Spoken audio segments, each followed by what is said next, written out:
Hi, I'm Tamara Lackey, and on this episode of reDefine show for Adorama TV, I continue my conversation and our enlightening walkthrough of gallery images with Australian artist Tony Hewitt. Check out how he finds inspiration to shoot such mind-blowing images of Mother Nature's extraordinary beauty. Check this out. So this image that you're looking at now is called Rise, and at first glance it might look like it's a picture of a river running down from a cliff, some sand blowing across the top of the cliff or whatever. However, what you're looking at is straight down onto a river estuary from 2,000 feet. Oh. So the top of the picture, that sort of area that's separated by a line running 2/3 of the way across, is a river. And to the lower part of that, with the big white sort of Nike's type stripe, is shallower water, and the water's running out through that shiny sweep, sort of like curve. Yeah. And then it hits the main river at the little top of the, you know, where you get all the little bumps down here. What river is this, or where is this about? This is in the north of Australia, where they get massive tides, so they get a lot of tidal movement. Got it. Now, that one there, all my work comes with a poem. So that one there that you're looking at is called Rise, as I said, and Rise is basically saying, in the rise of a falling tide lies the power of a focused sea. So what happens is, in the rise of a falling tide, right, which are two words that go opposite each other, which explains that tides go up and down, so it's a natural rhythm. Yeah. In the rise of a falling tide lies the power of a focused sea. The sea, when it's in its general area, covering thousands and thousands of miles, has power, but nothing that we really see until it's focused into a river or into a waterfall or into something where it all comes together, gets narrowed down, and then we see the power of it. And in this we can see that point where everything comes up. So the swish that comes up to that point, speaking in abstract terms, right, brings our eyes' attention to this one little moment. And yet what we're looking at is water moving all over this whole picture. Everything you see is water. Yeah, that's crazy. That's so cool. And then symbolically people look at it and they see this thing going up, and it's like reaching the pinnacle of your dreams and climbing the mountain. So everything I do has those other meanings. So that's that one. And then let's look at Fire and Ice. So Fire and Ice is this one too. One here. So because just, you know, image comes up, nothing else is happening, you're glancing at it, and the question is, what am I looking at exactly? Yeah, exactly. So when I exhibit, not every exhibition, but like one we did 2 years ago, we covered everything in black satin. So people came to the exhibition opening of my images and they were covered in black satin with words written across them in white. And it forced them to look, before they could see the pictures, to understand what filter I was looking through, what I was feeling. Because when we take pictures, whether we're wedding photographers, portrait photographers, babies, we're still expressing how we feel about what we're looking at.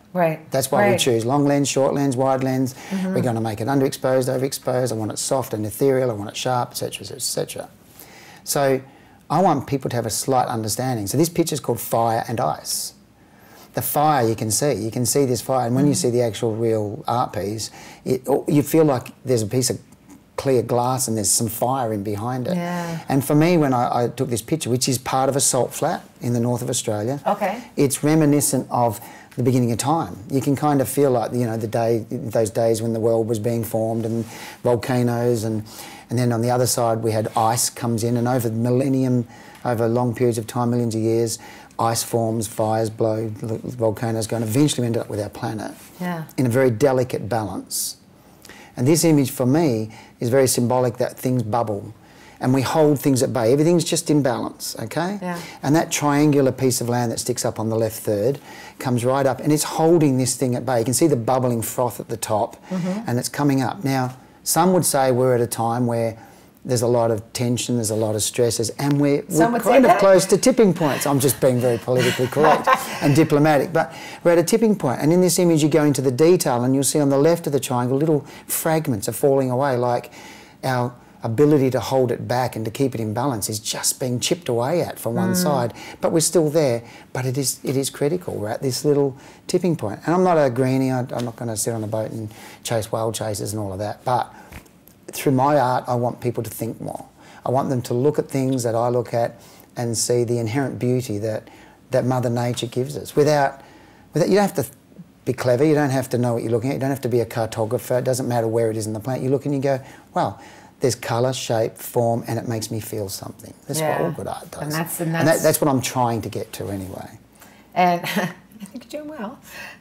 Tell us what the words are that you'd associate with this. Okay, so for this one, it is hidden corners of a drying ocean reflect a time when a fire ruled the earth. Hidden corners of a drying ocean. A drying ocean is a salt flat. The water goes away and we get this sort of tidal salt flat areas. Hidden corners of a drying ocean reflect a time, millions of years ago, when fire ruled the earth. And then people stand in front of it, and that's what I'll tell them, that this is so much more to this. And these pieces, you print them at what sizes? 60 inches or 44 by 44. Okay, so good. They're big. Really get in, they're see great. them. So this one's called arteria, and arteria means branches in Latin, okay? And you can pretty much see what it is. It's a tidal flat, and the river drains, and as the river drains, where the water courses through on a regular basis, we end up with these patterns of trees. And one of the things that fascinates me, and there's a lot of great artists and photographers around the world shooting a lot of aerials now, these sort of things, but it reminds me that Mother Nature has these templates that they use. We see it in the trees and we think that's a tree, but here it is, and there's no tree. That's water. Yeah, I'm like having a hard time not believing this is water a and leaf sand. or a tree or a branch. When you look at it and then you say, okay, when I'm looking at that, I'm thinking, what's going on here? What am I actually looking at? And what I'm actually looking at is the impact or the outcome of the moon pulling the tides around it, because the tides go in and the tides come out. When the tide goes out, it leaves us with this, right? Yeah. So I look at that. Which we don't get to see when we're standing on land. That's right. So if you take... how amazing to think there's so much more beauty than we... Well, I did a presentation a few years ago in Australia, and I said to people, someone said, so what does it feel like when you're up there? And I said, let me show you. And I had a picture, one of my photos. It was about a small one, but I held it up like that, and I held it like that to the audience. Yeah. And I asked them, what did they think of my picture? And they can't see it because they're looking at it like that. And I said, what's wrong with you? Look at it. You can see it. It's right here in front of you. And I said, that's what it's like to stand on the edge of a beach or a lake and think you know what it looks like from being above it. But when I show you the aerial view, it's a whole new perspective on the very same thing you've been standing looking at for all your life. So with arteria, when you look at it, we're seeing the outcomes of what, like the moon's pulling the water. So I'm flying around, I'm saying these are tidal, right? So my brain, and if you think of it like, and it's a line I pinched from a movie called The Book Thief. If your eyes had a voice, what would they say? So go and read the book and you'll see where it is. If your eyes had a voice, so they look at things, if your eyes could speak for themselves, what would they say? So for this one, right, arteria, the unseen and satiated moon. Unseen because we can't see it in the picture. Satiated means what? When you're satiated? Full. So a full moon gives you the biggest tides, yeah? Yeah. So the unseen and satiated moon lays bare the pulsing arteries of a thirsty earth because the water's gone. Okay. So it's kind of a descriptor of, forget literally what you're looking at, this is what my eyes are thinking, so that when I work on my pictures, everything I do in post-editing, choice of paper, where do I saturate, where do I don't saturate, where's the sharpness, where's the contrast, how do I get three-dimensional moulding out of it, and there are techniques I use to make my pictures have a little bit more 3D to them. Everything you do, every choice has to complement that feeling, because that's the soul of the picture. That's what I'm trying to say with Back to the, okay. I love that. Can we do one more? Yeah, let's do one more. Okay. Okay, so this one's an interesting one. For a few reasons, some of them most of it's obvious. But I was flying around, and you got to remember when you have tidal flats. So some of my stuff is ocean, some of it's lakes, some of it's just salt estuaries, some of it's edge of rivers. The shapes that you see are transient because the water's up, the water's down. As it goes out, there's different coastlines within that area form. Right? So this one's called Terra Mater, Mother Earth. Mother Earth, yeah. Okay? The bosom of the earth, all of these things like that. And then if we look at... oh my gosh, I just saw it when you said bosom. Are you serious? You just saw it? I just saw it. You're kidding me. Nope. I was looking at everything. I was looking at the edges and the bottom and this, and when you said bosom, I'm like, oh, look at that. Yeah, so I was flying around and I saw that, and I just said to my pilot, just go over there now. And I've looked at it... well, there might be a reason you saw it faster. There are certain idiosyncrasies and characteristics that different people have. But so if you look at that, so the words that would have come to mind that I worked around when I was that's just what you saw, like from... Yeah, it was just up there, right? Wow. So laid bare, the promises of the land are cradled in the bosom of our Mother Earth. So everything I do brings the words in, and then The pieces have the words written on them. When we do the openings, often I'll talk about it. And the idea is that it's one thing to have pretty colours and pictures on your wall. It's another to have something that makes you think. Because to me, art, like good music, should make you stop and think. Yeah, and that is what happens with your images. You know, usually when we show images and we talk, they come up for a certain amount of time, we keep going. Yours are staying up there for a while because there's so much to look at. And you don't want it to go way too fast because you're still in there. So can I do something? Can I... we weren't going to do this, we didn't plan it, but I have a picture I want to show you. Yeah. Right? So my last wedding I shot was a long time ago. Last year with WPPI, they let you enter an old image. Okay. So I thought I'll have a bit of fun. I entered a wedding image just to tease a few people's minds. It's high key. You have to really look at it to see the detail, right? And you see other styles like that. But to me, it was an image that when I put the words to it to sort of explain why I treated that image or that file the way I did, it's because it was reflecting on the angelic, you know, I wish I could remember the poem for it, but the fact that she had an angelic face, that she had dreamt, you know, a childhood dream of a day for angels has now, you know, this is the moment sort of thing. And when you work on an image like that and you say the words ethereal and angelic, it tells you that it shouldn't have contrast too heavily.